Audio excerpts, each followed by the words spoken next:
Hey, Paige. Hey, Sam. What you doing? I'm dreading this part 2. Same. Yeah, my stomach's already tore. It'll be okay, though. We'll get through it together, and then we'll spread awareness of her. So I think that benefit outweighs some of the negativity. Not all of it, some of it. This is definitely going to be a full T-Rex episode. Oh, yeah. Yeah, it is. But besides that, what are we doing? Recording this full T-Rex episode. On what podcast? MQ. Murder, Mystery, and Mayhem.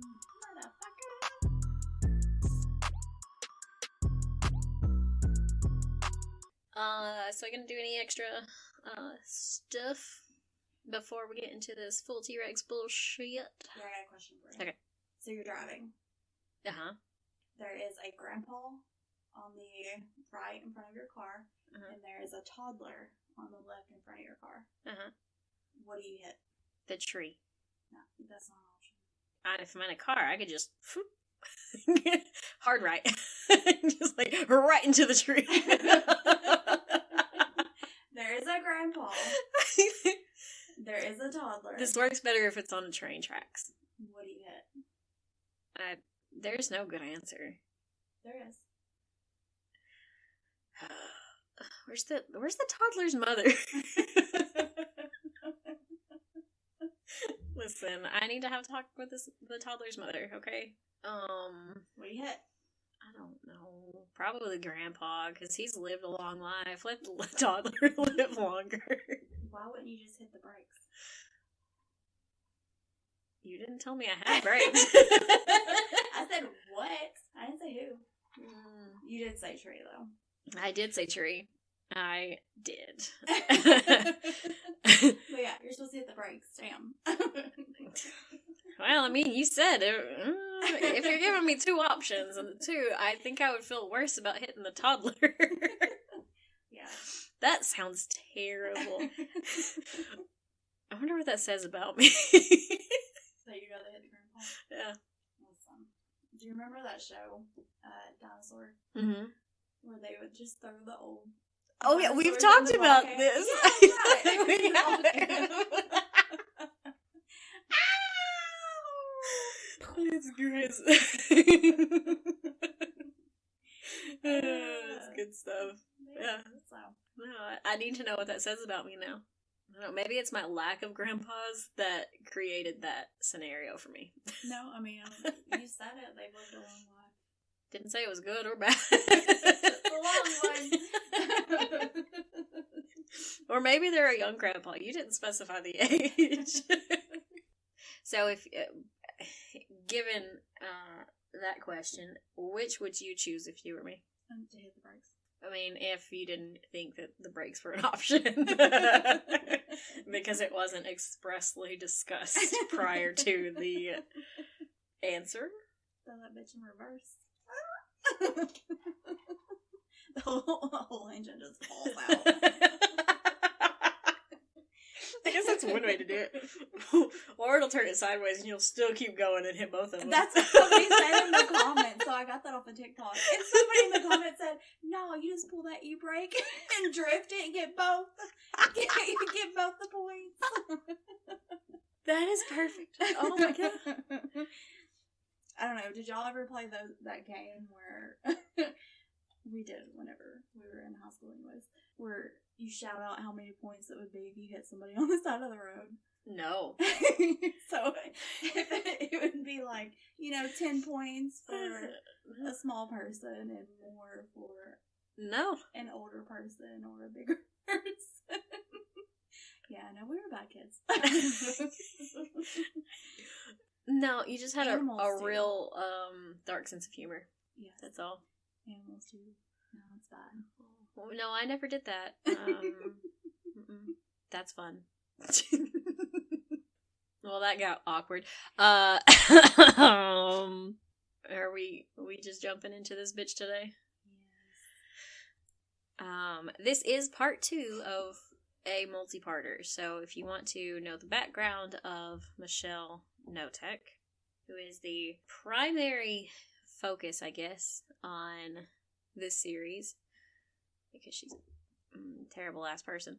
You might want to go back to part 1, where it shows, or we talk about how she wasn't just a bad adult, she was a terrible ass kid too.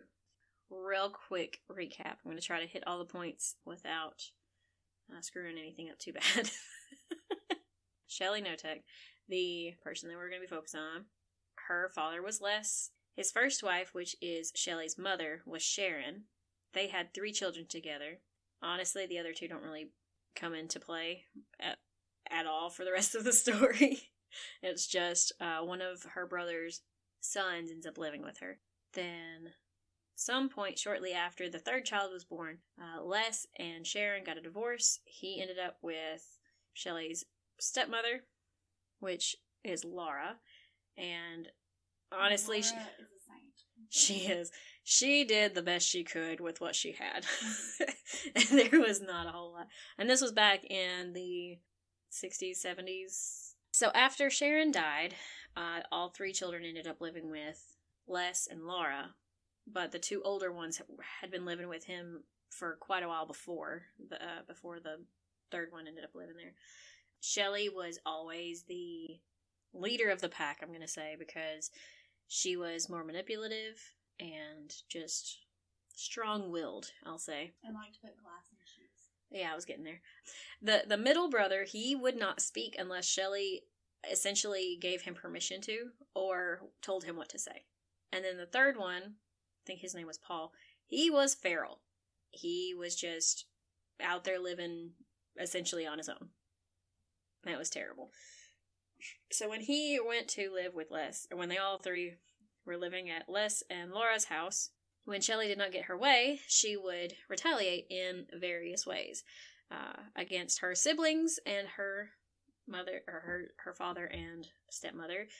She would put broken glass into their shoes, because that is a normal thing to do. And then when Shelly wanted something and they said no, then she would start making up stories about people. Specifically, her father, when she was 15, she had told her school counselor that he had raped her, which was not true. There was examinations and all this other stuff that had happened, but she is such a pathological liar that nobody could believe her. And I hate saying that because, I always err on the side of caution when it comes to somebody making those claims. Mm-hmm. Like, I tend to believe them before I even hear the other side of the story. But with this one, it's just like, what the fuck? Mm-hmm. Eventually, she got old enough after being kicked out of, 6 or 7 different schools. She graduated. She ended up meeting a guy named Randy. They got married. Her family was hoping that would mean she wasn't going to be such a burden on them anymore. So that didn't happen. They ended up having Nikki together. So then so they got divorced. She made Randy's life a living hell, like making him live in his car when he was the only one working. They weren't paying rent or anything because they were living in her father's home, not home, in a home that her father owned. And then they got divorced, and then she met Danny, and they had Sammy together. They were together for about 5 years before they got a divorce, and she pulled a bunch of the same shit with him, and he couldn't take it anymore, so he bounced. But they had Sammy together, and so at this point, it's Shelly, Nikki, Sammy. Danny bounces. She ends up meeting a man named Dave Knotek, and after several years of them talking and stuff like that, they end up getting married, but she was constantly manipulating him even at the very start of their conversation when they met in the bar. She's like, "Oh, I'm a single mother. Their fathers didn't want them," which is not true. Their fathers did want them, but she hid them from them. Yeah. So he ended up being the knight in shining armor that kept. Well, essentially he made sure that they had the things that they needed. She ended up quit claiming the deed to the house to him, so they didn't foreclose on on the house. I don't think that would fly these days, because there's a whole bunch of legal mumbo jumbo that goes along with that, but they're in Washington, I don't know. maybe their laws are different as far as that goes.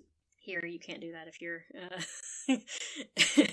if you're in some financial issues. You can't just quit claim your deed, quit claim your house over, and be like, "Oh, it's not mine anymore; it's theirs." I don't, that's not how it works. But again, we're in Tennessee. And then, shortly before they got married, the reason they got married was because Shelly told Dave that she had cancer, which she did not at all, not even a little bit. Anyway, so they got married. Their house burns down. They moved to a new one, and that's kind of where we left off last time. That was like a 10-minute recap because I did not write this down prior to, and I was just trying to recall the things that we talked about. So essentially, she grows up, 3 marriages, 2 kids at this point, new house, lots of manipulation and claiming of rape, and a lot of debt. A shit ton of debt. Like I can't imagine doing the things that she did, but I don't know. There's a lot. Her brain is very warped. Yeah, it is. I really want to see a brain scan. I don't know why. I wouldn't even know what I'm looking at. I just want to see it. That sounds really stupid, but so they move into this beautiful house. Secluded one. Secluded. It is a 2-story home that has a basement, so like the basement, the first story, then the second, or the first floor, I guess, and the second. This is where, trigger warning, I guess, there is child abuse in this episode. Or at least discussion of it, not actual child abuse. And torture, essentially. And it's not essentially, it is torture. She tortured the fuck out of multiple people. A lot of the stuff that she did to the children before now was not really as bad as it gets because she was always around people. The home that they were in was not secluded. So she may have belittled them and treated them like they were complete garbage. But she didn't force them to do the things that she will. But the psychological and the physical abuse got worse in this house because there wasn't those extra sets of eyes on them. Mm-hmm. Their closest neighbor they wouldn't be able to see directly into their yard or into their home. And we know this because she made Nikki go around the perimeter of their property where like the main roads are and everything to see if somebody could see their house. Like I said, she would call them, she'd tell them that they were worthless, telling them to get out of her face because they make her sick. Or calling them little bitches. And the just random psychological things. These are the small things that happen. And I know those are big things, but they're comparatively, these are the small things that happen. Yeah. It makes me sick what all she does. I know. The book is so fucking good, though. We'll talk about that at the end. But anyway, so when I say psychological stuff, like, she would, on Christmas Day, she would buy them or re-gift the gifts that their biological fathers had sent, and she would let them open all the gifts, and it would be such a great time, and then she'd figure out which one they liked the best, and then she would take it away, and put it in a closet, and tell them that they cannot have it, and if they were found with it, there was hell to pay. But she would go through the motions of showing them exactly where she hid it, so that she could catch them later, because they're children. There's not that thought process at this point of, I really shouldn't touch that. Mom said not to. It gets there. It gets to the point where they're afraid to get out of their bed at night. Well, actually, they're not allowed to. They're not allowed out of the bed. Yeah, they're not allowed. The fucking shit she would do. Randomly go into their rooms and turn on the lights and all the other shit too.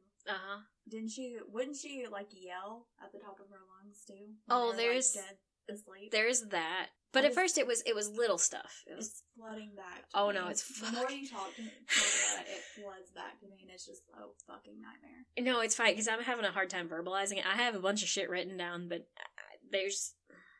Having it in my head is one thing. Bringing it out and making it cohesive is a whole other. But she would do the trick with the tape. Yes. On the door. Yeah, so, and in a spot that they wouldn't see or couldn't reach at the time. And if it was broken, again, all hell would break loose. She would withhold showers from them. And baths. Oh, no, she wouldn't just withhold, like, they were not allowed to shower. Yeah. They were not allowed to use the bathroom anywhere. And they were still going to school, so they were going to school as the stinky kids. Well, not all of them. No, Nikki the most. Nikki the most, because Nikki was the She was the more submissive one. She was the older one, so she was protecting the other. Right. She was more protective of Sammy. So Sammy was able to make friends and have that cushion, sort of. Yeah, because she was able to go places sometimes. She was. But Shelly was more afraid when Sammy got older that she would start talking about the things that Shelly would make them do. Mm-hmm. And so she was a lot less, I don't know, I hate to say that Sammy, well, she wasn't as much of a target as Nikki was. Oh, yeah. Nikki was the straight up target. Oh, she absolutely was. So there was the psychological portion there. And then the physical part, or the physical abuse, was if anything that she could get her hands on, whether that be a shoe, a spatula, a fucking extension cord. Mm-hmm. The extension cord seemed to be her favorite there for a bit. But it got so bad that the girls would go to bed with extra layers of clothing on. Mm-hmm. In case she decided to pop in their room, turn on the lights, pull their blankets off, and just start beating the shit out of them. Yep. Or the part where she would come in their room, turn on the light, pull their blankets off, and make them go sleep outside. Yes. In the dead of winter. Again, they're in Washington. Yes. There is so much stuff that she did to them. And I won't even be able to touch half of it, to be honest. Otherwise, we would be here for like an entire year, and both of us would be miserable. We already are. Also, going back to the gift thing, mm-hmm. If other family members were to give, the girls gifts, and they liked it better than hers, oh, it was bad. They would get the shit beat out of them too. Yeah. Shelly's has to be the favorite. Mm-hmm. They eventually caught on to that, but it took a few gift exchanges before they got it. Right, before they realized. Sorry, I keep interrupting, but everything just keeps flooding back. No, you're totally fine, because that helps with some of it, because I didn't put it all in there, because the book is so good, you need to go ahead and buy it and read it. Yeah, it is just do that. If you want to cry, it's great. It's so very detailed and infuriating. A lot of it is in the girls' words. Mm-hmm. Direct quotes from the girls. And so it puts you in their shoes, and it makes you exceedingly angry that there is not a system in place that allowed them to get the help they needed when they needed it. Because you can't tell me Nikki wasn't at school. Yeah, Nikki played volleyball in school and was always in, like, long, dark tights mm-hmm. with the shorts over them. And it wasn't a fashion choice. I'm sure it would have been fine back then, but she had to. But she had to, because she had bruises mm-hmm. all down her and she would bruise them where their clothes would cover. Mm-hmm. She was always very careful and very meticulous, and she knew exactly what the fuck she was doing. She may have had some type of mental illness, but there's nothing that could ever convince me that she needed to be released from prison. Oh, fuck no. So at this point, she has destroyed Dave. Oh, yeah, Dave is just a shell of a man. They refer to him as a shell of a man in just about every chapter. Yes, literally. Because she would demean it like he was this strong individual who was served in the military and was a hard worker, and just he was his own person. And she just fucking annihilated him. She did. He would work 12 to 14 hours a day in order to stay awake, because he would always like logging or foundation or something of the sort. I can't remember exactly what he had, but he would have to sniff that in the medic packs where the strong smelling stuff is that wakes people up or whatever. Yeah. He would have to keep those on hand while he is in machinery doing a dangerous job and smell those so he could continue working and bring home money to Shelly, which he didn't get any of. Oh no. It went all to Shelly, and bills may or may not have been paid. I'm gonna go on the not paid part. She liked having the perception of living that white picket fence life, mm-hmm. where everything on the outside just looked beautiful. The house was pretty, the inside was decorated nicely, there's pictures of smiling kids and shit all over the wall, but that was just a mask. Oh yeah, she's a fucking sociopathic, narcissistic, bipolar ass. Yeah, that hits all points. I wonder if she ever got a psychological, to be honest. I'm sure. I'm going to have to look into that more. Because I would love to see what she would have been diagnosed with. I'm pretty positive. I feel like I heard this somewhere, and I may be wrong, so we can cut this. But narcissists are really good at masking shit. So, like, on those tests and stuff, they're really good at faking it. Like, really, they know what answers to, or they know what they should answer. Yeah. No, that makes sense. The extremely intelligent narcissist might be able to fool them. I think that she's pretty fucking smart. She probably is. I mean, really. I mean, she went years without having... Like, she was so meticulous in everything she did. Everything. She hid so much from Dave that she had him convinced that the kids were abusing her. And I also think that she was doing it, trial by error? Mm-hmm. Like, she was trying things to see what she could get away with, and if she couldn't, then she knew she had to change it a little bit. Yeah. And then she, she was trying to figure out what she could get away with. Yeah. And then she learned that anything she wanted to do, as long as the person was weak-minded, or at least broken down to the point where they were weak-minded, drugged, and children. Those were her people. Elderly. There's that too. And if they had family, she would find a way to put a wedge between them and isolate them. Okay, so as far as Dave goes, he was, like we said, a shell of a man. She destroyed him to the point, mentally, that if she ordered him to do anything for the punishments that she deemed necessary, he wouldn't ask questions, he wouldn't argue. Like, he stopped arguing years prior. Mm-hmm. He just fucking did it. Yep, he did. And I have a hard time having any sympathy for him. Oh no, I don't have sympathy for him, but... Maybe empathy's the better word. I have empathy in the fact that he was broken down to that point. Right. I can wrap my head around him doing the things that he did because of her. Mm-hmm. I don't excuse it. Oh no, not at all. He's still a shitbag for doing it, but I understand that mindset. Mm-hmm. Because narcissists, they fuck you up. Yeah. They definitely fuck you up. She was an extreme one. I do not excuse him whatsoever. And I still think he should be in jail as well. Yeah, no, he should have been longer as well. Yeah. He's been out for years. I do think that. I do not excuse it, but I understand the mindset. I mean, I do. Mm-hmm. You are fucked up. One of these punishments that Shelly would use on the kids frequently, it was called wallowing. And this is at any point. It could be fucking hot as shit outside in the middle of the night in winter. Like, there was no time, rhyme, or reason to this punishment other than the fact that Shelly decided she was bored with her life and she needed to torture someone. This is fucking awful. So this whole last episode is a trigger warning on child abuse on this one here. But wallowing would be making Nikki usually, sometimes Sammy. Sammy's didn't happen as often as Nikki's, and we're going to get to where Shane's involved too, but Nikki would be, or the kids would be stripped down, they would be completely naked, and they would be made to go outside. Dave would hold the water hose on them, where they were just being constantly sprayed, and they would be made to wallow around in the mud or the ice or whatever they were standing on at the time. Yeah, be fucking cold.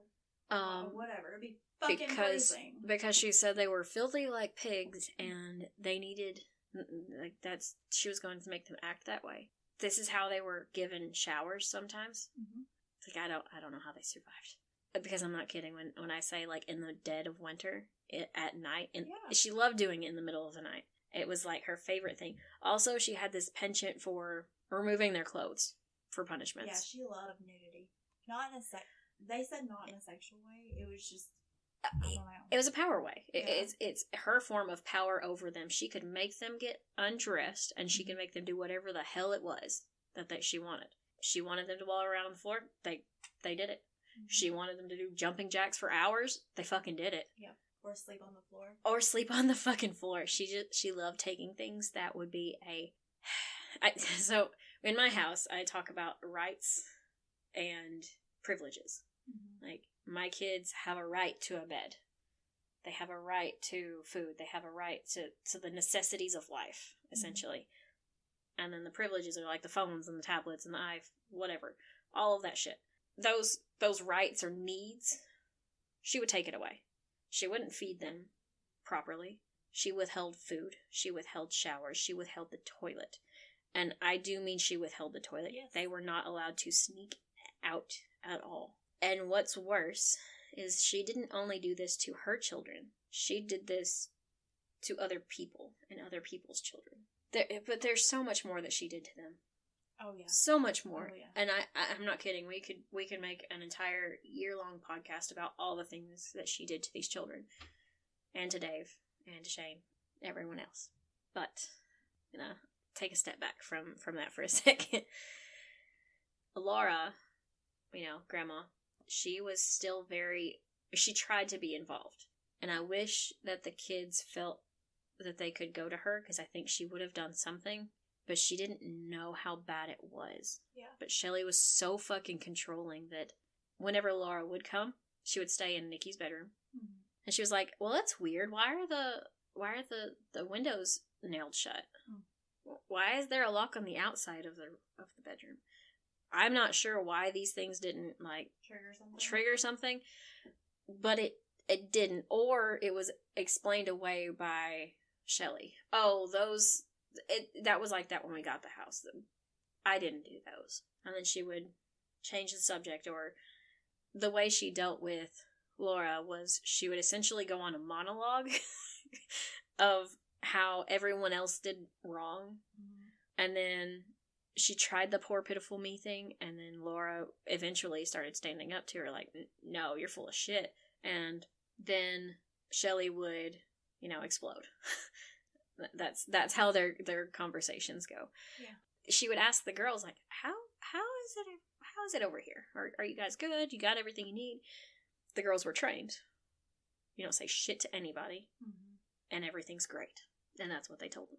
The worst thing that they said about their mother, to Laura, was that she's weird. She's like, what's up with these locks on the door? I don't know, Mom's weird. And they just went about their day. It's like, I feel like that should have been more of a red flag. But honestly, if you're not in that mindset, I don't think there would be massive red flags going off.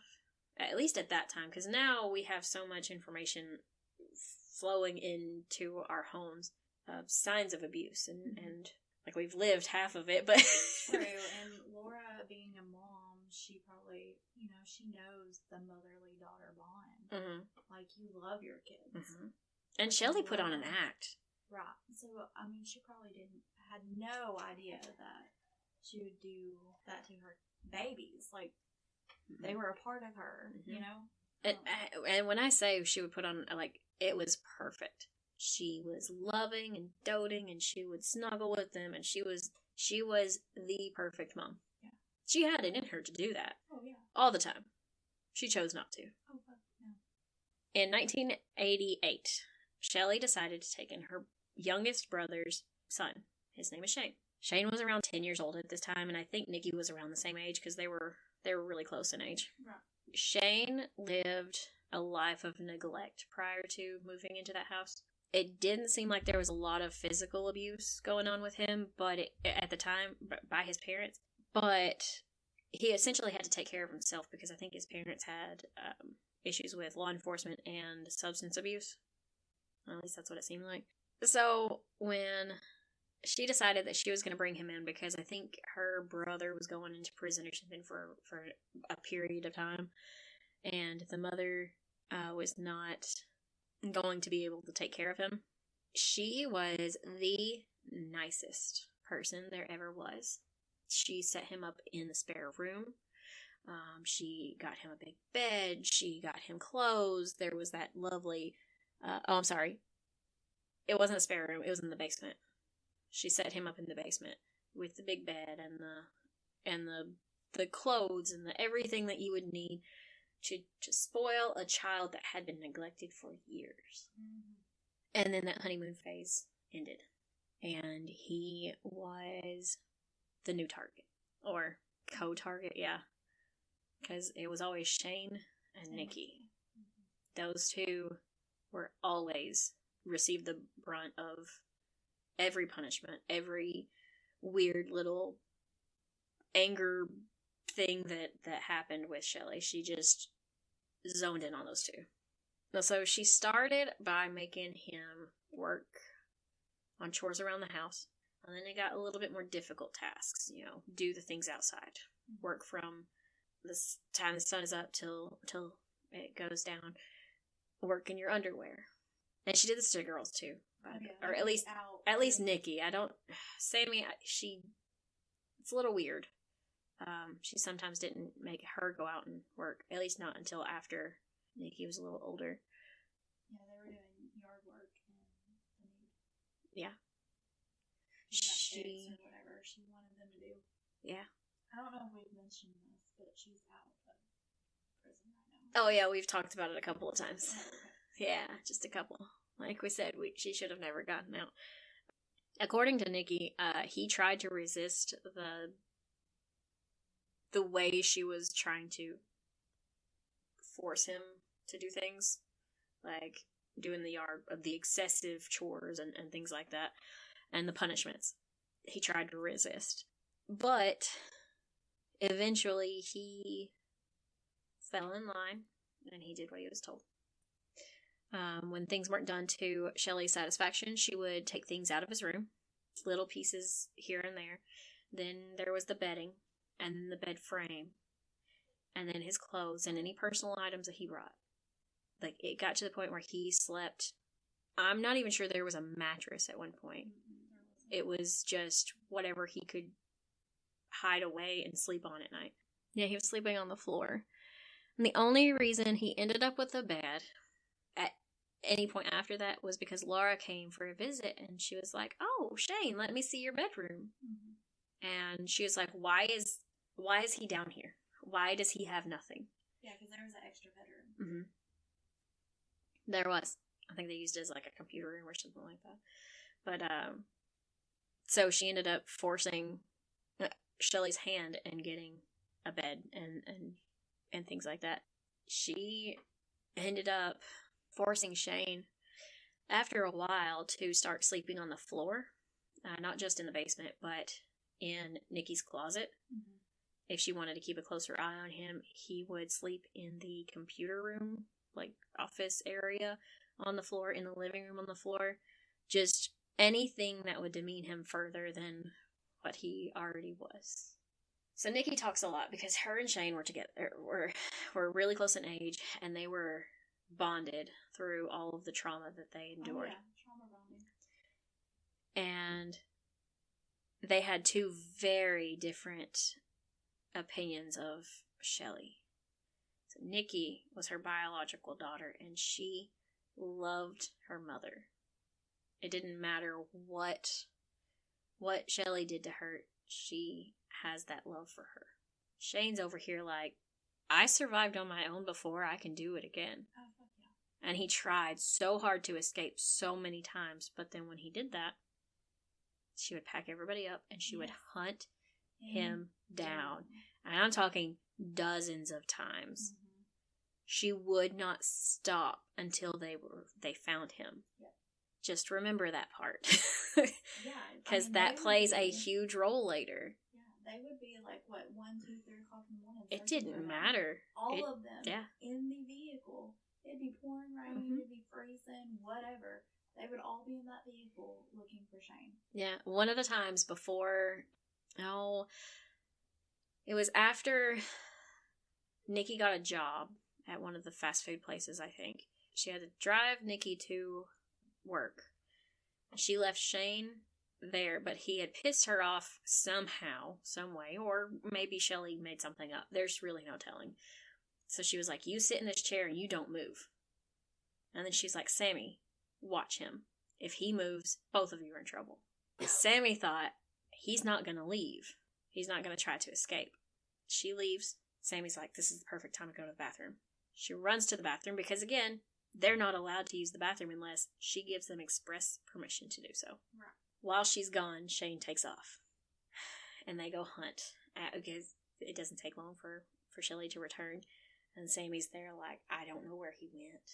They had to load up and they had to search for him. And it took half the night. But it didn't matter. It didn't matter whether there was school the next day. It didn't matter. No, didn't matter at all. Nothing mattered to her as long as she got her prey.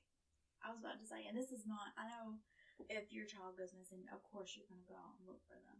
But that's not what this was. No. It was her getting an escapee. Yeah. He escaped her prison, and she needed to make sure he didn't tell anybody because he would be the one. Yeah. He would be the one to tell everybody because she did not birth him. Right. But Nikki said, I think as a kid I depended on her and her being my mom. I don't think I ever thought I had any other options but to live with her. As an adult, I kicked myself for not doing something to help myself back then. My mother could show affection and say kind words when she wanted to. She would abuse me. Then the very next day, hug me and tell me how I was her baby, and she loved me. I think it worked like any abusive relationship. A person feels trapped, nowhere to go. They are abused, and then the abuser reins them back in with the kindness, and the person being abused settles, not quite thinking about the next time they are beat. They're just relieved it is over for now. My mother was a ticking time bomb, and I never knew when she would go off. Everything could be great for a few days, and then boom. I loved my mother because I didn't know I had a choice. I had to love her. That's fucking terrifying. Yeah. Fucking terrifying. But like we said, Nikki and Shane had very differing opinions of Shelly. And Shane was a little bit more outspoken than Nikki. But they were very bonded in their abuse. When Shelly felt any type of way, like she felt like her life was out of control or she was out of control, like she couldn't control every single thing in her life, she would exact her revenge on them. Oh, yeah. And that's exactly what it was. It is revenge, and it was torture, and it was any negative, terrible word you can associate with it. She would sometimes punish them individually. Sometimes, a lot of times it would be Shane, and then switch would flip in her brain or whatever, and she'd start targeting Nikki again, and sometimes she would just, force them both to do things. Mm-hmm. We know she has a penchant for making them undress, mm-hmm. and this is completely ridiculous, and I can't imagine ever coming up with a punishment like this. It's not a punishment, it's fucking torture, but in her head it was punishment. But she would have them completely stripped down, both naked, both in their teens at this point, I think, and she would force them to dance together, not separately, a slow dance type thing, while she watched them in the living room. And this is one of the punishments that she had for them. She would force them to sleep outside at night, with or without clothes on. It just depended on her mood at the time. But there would be no extra blankets. There would be nothing. So it could be dead of winter. And, I know I keep saying that, but, they went through decades of torture. And she liked to rotate them. She did the wallowing thing with Shane, with Sammy, with Nikki. Eventually, it goes to other people, but I don't know. In the same token of this didn't only happen with her children, but it happened with other people. In 1991, Shelly's friend, and I say that loosely, hairdresser. Yeah. Yeah.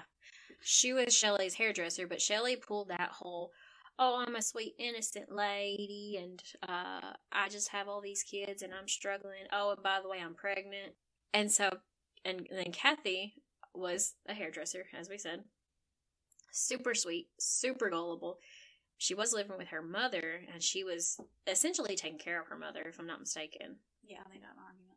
And then they got into an argument, and Shelly's like, oh, honey, come live with me. You can help me with the baby and take me to my chemo treatments, which, by the way, I don't know if you remember this, but she's still pulling that shit. Oh, speaking of those, I'm going to come back to Kathy in just a moment, but do you remember in the book where it talks about how she made Dave take her to chemo appointments, sit in the lobby of the place that she was getting these treatments all fucking day? Yeah. Chemo treatments they take a while. Don't get me wrong. I was like, I have no idea. They do. But they do not take 8 full hours, because she would get there when the doctor's office opened, and then she would leave. She would come back out around the time that the doctor's office closed. She would make him sit there as a form of another form of torture and control, and to see if he would fucking do it. But later on, Laura was like, I wonder if she was forcing him to go to that, then she was slipping out the back and going to like a movie or something. Oh, 100%. And then going out to eat or whatever, and then coming back. Yeah. Because, no joke, she confronted both of them about this at one point. It was like, something's not right. And Dave's like, no, she wouldn't lie to me, but she would.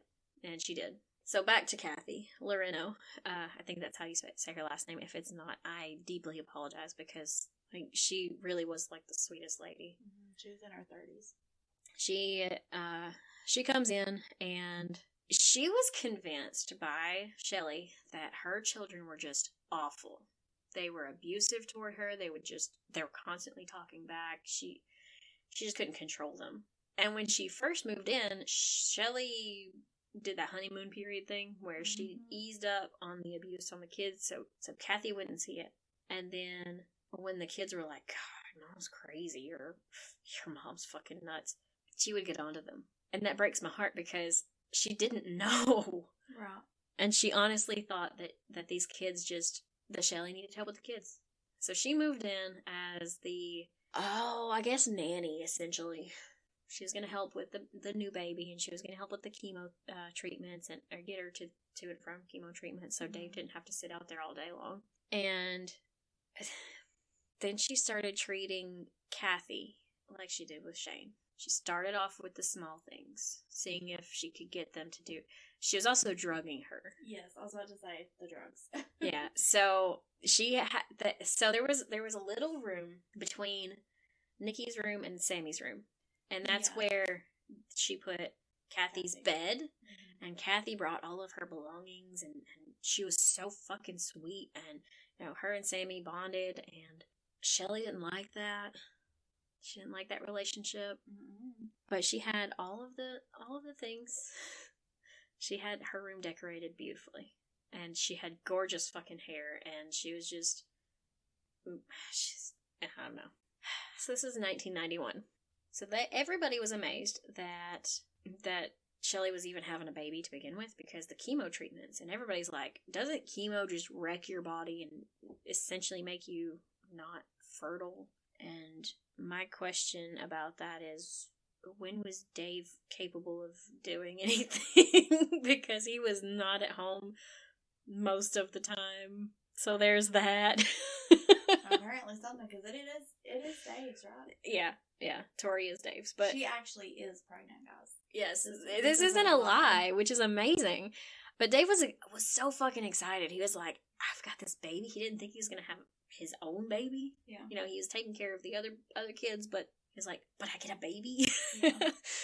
She had a beautiful baby girl named Tori, and Shelly is, what did I call her earlier? A compulsive liar. That's what Shelly is. So when she was getting sympathy for the cancer thing, she was eating it up. Oh, yeah. Well, that kind of died off after years and years of the whole nobody's believing you at this point because you're full of shit. Yeah. Then she realized that when she was pregnant, everybody's like, oh, how are you doing? Giving her extra attention and stuff like that. Well, then Tori came along, and we all know how it goes after having a baby. It's not about you anymore. It's about that baby. That wasn't the best for her. So she decided to tell everybody that Tori was a preemie and that she had issues with her heart and lungs. Yet never once did she have to go to the hospital or anything for like specialists and stuff like that. And I get it was like in the early 90s, so I mean it is what it is, but there was still specialists back then for those things. Right. She was also born full term. Yeah. Not. Okay. But in order to keep this lie about the whole heart issues going, and I'm telling you, like, she dug her heels in with lies. She had this baby set up with a heart monitor, like one of those hospital ones that would, like, beep crazy if something happened, and it would go off just about every night. She's a fucking monster. She's a damn monster. Like, I don't even know how the fuck any of these kids survived. And I'm sorry that we're laughing. It's not funny. It's just, it pisses me the fuck off, to be honest. I think what we've discussed in another episode, I think it was probably with Pigmandu, but when we get real uncomfortable with something, we tend to like giggle a little bit more than we should. But it's not out of disrespect, it's out of what the fuck are we supposed to say at that point?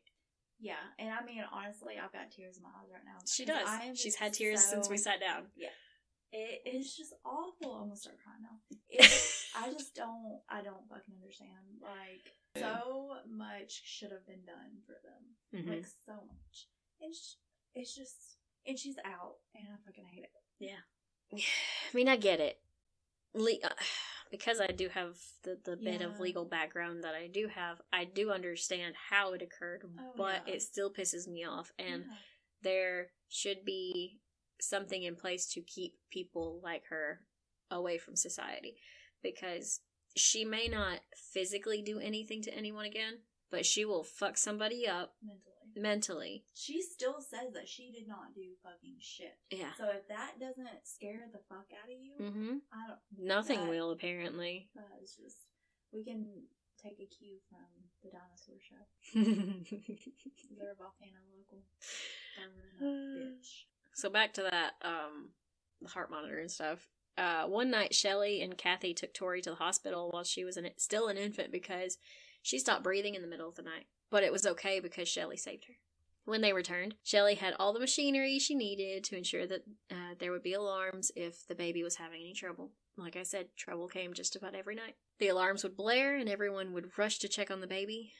Amazingly, Shelly was already there to take care of the baby. Like, her bedroom was on the same floor. But, it's still amazing that she got there. Here's the issue. One night, Nikki came downstairs to check on the baby before the alarms started going off. Before the alarms went off. And at this point, Nikki was stealthy as fuck because she had dealt with the ticking time bomb that is Shelly. So Shelly did not see her. So she peeks over the stairs, or around the little wall there, and checks on the baby, and she saw her mother standing over Tori's crib with a pillow over the baby's face. And she must have gasped or something, because then Shelly looked up at her and sees her, and she pulls it off. She pulls the pillow off of the baby's face, and she plays it off like, I don't even know how she would have been like, oh, I wasn't doing anything crazy, or I wasn't trying to hurt her, but, Shelly did her thing, and they didn't discuss this anymore. There was never a discussion about what Nikki saw that night. But all the members of that house, except for Shelly, were more cautious when it came to the baby. Everybody. Because when Nikki... And I forgot to mention that one of the forms of torture and isolation was Shelly refused to allow the children to speak to one another half the time. Yep. So somehow Nikki was able to get the point across that there's something definitely going on between Shelly and when the alarms go off for the baby. And so they just started taking a little bit more caution and checking on the baby more frequently and things like that, so nothing bad would happen to her. And then it led Nikki to wonder if she had done this to her when she was younger, because she has one very vivid memory of lying in bed. It was shortly after she went back to her after living with Laura for a while, and she was sleeping, and she remembers just not being able to breathe, and she was reaching out, and when she opened her eyes and the pillow or something came off of her face, her mom was there, and she did that whole, oh, I'm here to take care of you thing. Fucking psychopath. Yeah. And her mom tried to convince her that it was just a dream, and nothing had physically happened to her. It was just a dream. But to this day, she does not believe it was. Oh, no. And because I can't mentally take much more, I'm going to end it here, so that you know how much of a psychopath Shelly Knotek is. And now I hope you understand why we're covering her. And I apologize for the random awkward, giggles that occurred. It's not in any disrespect. No, it's just very fucking uncomfortable. Very, and sad now. And okay, but I can't understand how anybody who has children treats their children in any kind of manner that's close to it. Sure, I get frustrated with my kids and I yell entirely too much. I should probably stop that. But there's a difference between yelling and then psychologically and physically abusing them. But I cannot wrap my head around it. Because she is a psychopath. I mean, yeah. She literally, she does not have the capacity to understand others' feelings. There's no fucking way. There's no way. Because if she did, she would have fucking empathy for children. But no, she preys on them. Yeah. Her own children. I mean, she is, for somebody to prey on the elderly or the sick or, children. People who are defenseless. Yes, You're supposed to be there to protect them, not to destroy them. But your own kids is a whole nother fucking level. I'm sorry. It is. That is just, for people you don't know, that's one thing, but your own fucking blood that you, that's a whole nother fucking level. And she is fucking horrible. Like, I can't. I was trying to figure out what we could call her, because honestly, snot crotch isn't strong enough. But calling her a piece of garbage also isn't strong enough, because I feel like that is, I don't know, I feel like garbage would feel bad that we would put her in the same level as them. I don't know. She's like the bacteria that just infects people when they go swimming in toxic water. She is, and to just be in denial. Not really denial, because she knows what the fuck she did, and just denying it. Like, I think she wholeheartedly believes she did not do anything. Oh, there's fucking psychopath. Yeah. I mean, if that is true, she is just... She is a danger to society, is what that is. And she is out. Because, there are certain people that just tell all sorts of lies, and they just believe every fucking thing they say. Yeah, we had somebody like that in high school. Well, see, I think it might be something similar to that. It's just, it's too much. I don't know. I think she believes everything she says, and there's no way to, even though I've been trying my damnedest to come to some sort of understanding, I don't think there is a way to do so. I don't know. But this sure as hell is a full T-Rex episode, and you could tell by how awkward we are at the moment. Yeah. There is so much to this, and you should absolutely go read the book, If You Tell, by Gregg Olsen. And I'll have it in the show notes below, but just do that, because you need to understand what these kids went through.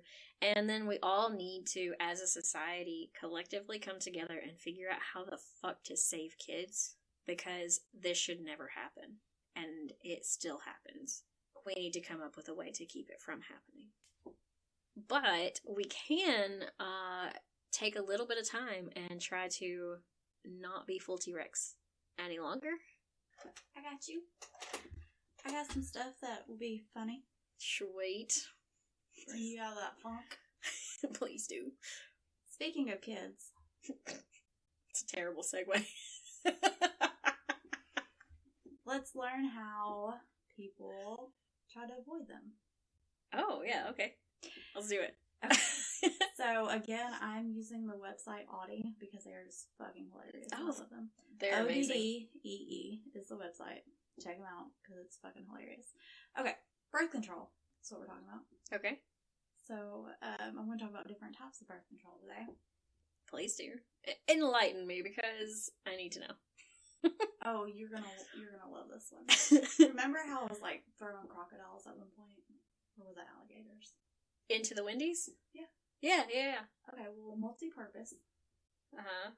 Apparently in ancient Egypt, they come up with a method for birth control. Uh-huh. The Egyptians thought that sperm would get tangled in the thick, sticky crocodile shit. What? Yeah. Thick, sticky crocodile shit, dung. Like actual crap. poo. So they would shove crocodile poo up their hoo-haws. And oh my god, those poor women and the infections they must have gotten. Mm-hmm. And they would I feel so bad for them. No shit. And they would coat dicks. I guess they would coat their dicks, lube them up. Oh. Coat them in the dung. Oh, that's so gross. What the fuck? What the fuck? Yeah, no shit. No, all the shit. Oh, that's so gross. Mm-hmm. Those poor women. Yeah, no shit. Like, but why specifically crocodile shit? Because it was sticky. A man came up with this, by the way. I'm sure he did. He probably fucked a crocodile or something. When it I'm so sorry. I'm so sorry.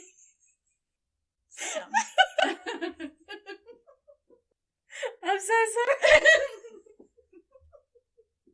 I mean, or maybe they were jacking off and like in like the swamp area, and they happened to like come on the alligator crocodile shit, and it just kind of stayed there and it didn't move, and so they were like, I could use this. Could possibly be it. I'm gonna go with that one, not the first option that came up with. I mean, that would be really.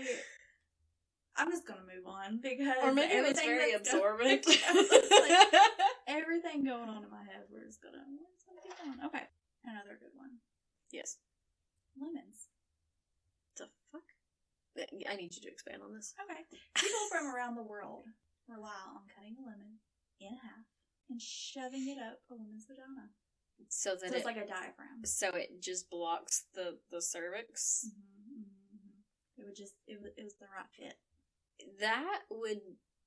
I feel like that would hurt. Yeah. Fucking hurt. It's acidic. Well, yeah. No, that would no. That's awful. You definitely get infections that way. Yeah. So, why is everything shoving it up the woman and not shoving it in the man? Could you imagine? Well, now I have like this image of like the motions of that. Like champagne bottles that would put a cork in it. There we go. There we go. So they would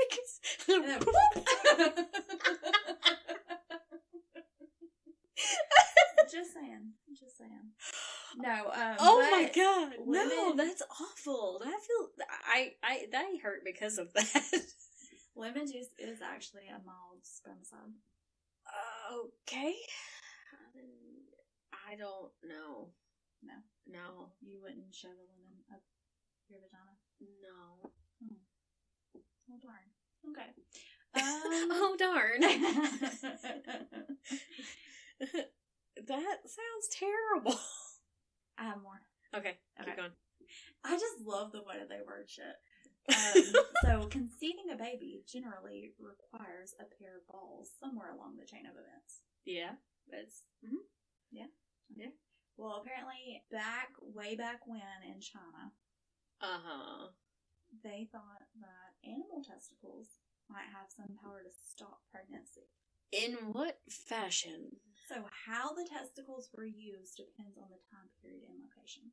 Okay, so this is in China and in Europe. So, in China, for example, women would grind beaver balls into a powder and enjoy it as a contraceptive after-sex tea. So, they would drink it after sex. Okay. To try not to have babies. Beaver balls. I mean, as long as they're not shoving it in them, that's fantastic. I'm just like... Oh, fuck. In Europe, testicles were magical, apparently. All the women had to do was wear a chain of weasel gonads around her neck or thigh. You had to wear balls as jewelry. I'm assuming the thighs, they could hide it a little bit better, so it's not like, hey, what jewelry do you have on? Oh, it's just some beaver testes. Weasel. I wonder what weasel balls look like. Probably tiny, just... Well, at that point, yeah. Yeah, they have to be tiny balls. They're weasels. They're legal. You can wear them as earrings. Yeah. Should we get some... I mean, people have nuts hanging from their tailgate. Why can't we have... I mean, yeah, but those are typically, not real. They're, like, cast... Well, what if we, encase the balls in gold? Would that be fashionable? Maybe we need to create a jewelry line of weasel testicle earrings to help young ladies out there not get pregnant. Down. I'm so down. Okay, animal guts. Okay. Ew. Gross. ridiculous. One of the most common choices was animal intestines. As a condom? Mm-hmm. Okay.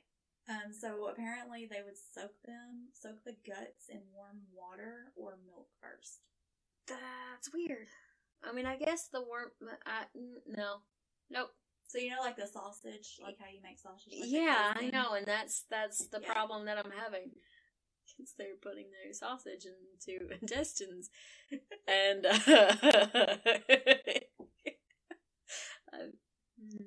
that's weird. Yeah. So it's kind of like you are... But now I need to know, did they have to go, like, did they prepare the intestines a certain way? And did they sell them in, like, some type of packaging? Or did they... Condom? Yeah, like, did they get a long intestines bit and then have to chop it in certain sections for their tied them off. For their penis to fit in too? I think so. Yeah, because they tied them off. Because in my head, I'm just... But like an intestine. And then some people over exaggerating their member. Been like, oh no, I don't need 2 inches. I need 7. And then it just flopped. I'm sorry. I have all sorts of weird images in my head at the moment. You know what I thought of? What? They could just eat a few inches off of it then and just stick it on there.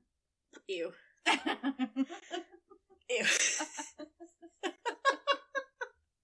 God, we are weird people. Okay, Coca-Cola. What? Just shake up a bottle till it's ready to pop. Open the cap. Quickly slip the mouth up the vagina and let her rip. No. No. No. No. Have you seen what Coca-Cola and other sodas do to things like...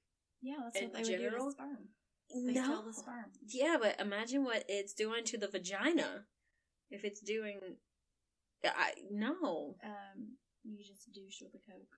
Yeah, there's some sort of infection that comes with that. Oh yeah, it says this does not work. It will only make a lady susceptible to infections and STDs. Yeah. Yeah, that makes sense. But could you imagine someone just shaking up a Coke? And Boy. No. Nope. Mm-mm. No? Mm-mm.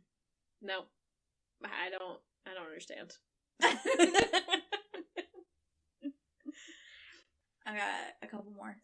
Squat and sneeze. So after you got all that man goo inside of you. Man goo. You just, you get up and you squat and you squirt that shit out of there. Okay. It says after dancing the horizontal mambo. It's beautiful. Oh, and how do they know that they're horizontal? Maybe they were vertical. Facts. But yeah, so that was one way that, people will try to not have kids. I could see somebody trying that because they're like, oh, I don't want this in me. Well, you know how some people, they'll, like, raise their asses up in the air to try and make a baby? Mm-hmm. And that's just opposite. It's for tilted cervixes. If you have a tilted cervix, it's easier to conceive if you do that. Oh, okay. Cool. Weird random fact of the day. Blacksmith's cooling water. What? Apparently in 2nd century, he theorized, it didn't say who, theorized women could prevent pregnancy if they jumped backwards 7 times after sex and chugged the water blacksmiths used to cool metal. What? This was in Greece, apparently. Oh my god. So somebody really wanted to be like, I want to know if you want to have sex with me, so if you do, then you need to do this before we have sex. I mean, it did end up working. And if they're not willing to do that, then, they didn't actually want to have sex to begin with. I reckon so. But apparently this did start working, because, the women just became sterile. Yeah. They had so much metal built up in their body that they were getting metal poisoning. Oh, shit. Mm-hmm. if someone didn't die from the metal poisoning, Mm-hmm. which the women have to fucking drink this, by the way. Oh, I know. Why It's aren't always the men drinking it? It's always the women. It's fucking stupid. Anyways, apparently this kind of method survived until World War One. Are you serious? Yeah, they would go to factories and get metal water. Wow. That's fucked up. So yeah. That's a no for me. I got 2 more. Okay. One actually could work. The other one definitely works, but you're not going to be alive. Mercury. Oh. Good old mercury. How does that help you not have children besides death? A death. Oh, okay. Gotcha. You're just not going to be alive long enough to conceive. Like, no. I gotcha. It says just swig some mercury after sex and you're good to go. Nice. No, that's fucked up. Yeah, no, you will die. What? I just don't understand. Who thought of that one though? Like, well, it used to. So apparently, mercury used to be used for like common cold medicine and shit like that. Yeah, a lot of shit. Yeah, and then people were dying because death is involved with mercury, and not and just when it's in Gatorade. It says on here, but then again, we suppose you can't get pregnant if you're dead, huh? Yeah. So it's true. Okay, so this one actually can work. Juniper berries. Okay. If you just make tea out of it, mm-hmm. it makes your uterine lining unstable. Oh. Yeah. So it can cause miscarriages too. Oh, that sucks. Mm-hmm.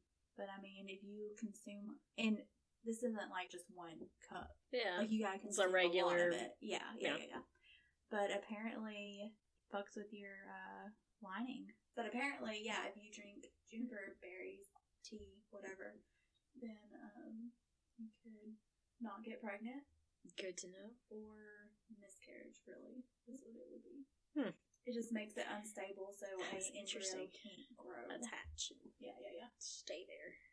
Yeah, so I think out of all those women, I still prefer vasectomy. Yes. I want to squirt lemon juice down the hole. His hole. Are you thirsty? Drag it, bitch.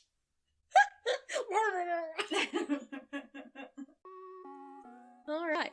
So if you would like to contact us or speak to us or whatever, send us some funny shit that we're gonna need in the next few episodes because we're gonna need it. A lot of it. Please do it. Send that to us on any of our socials or through our email. Oh yeah, tell us your weird stories about preventing napkins. Listen, I'm allergic to latex. So I got some funny stories. But anyways, yeah, tell us yours and we'll do it anonymous. Yeah. Unless you want your name to be spoken aloud. That's fine with us too. Yeah. But you can do that in our email. At m3truefriendpod@gmail.com. Or even pop it in there to the case suggestions. It's all open form, so you don't have to worry about being short-winded. You can write entire paragraphs if you need to. But yeah, we're definitely going to need something that's going to be uplifting or funny or at least entertaining for the next few episodes, because we're all going to be struggling. Yes, yeah, I'm struggling. I hope at least made you laugh, a little giggle. What else is there? Oh, just go to our link tree. That's where all our shit is. It's in the show notes. Okay. Bye.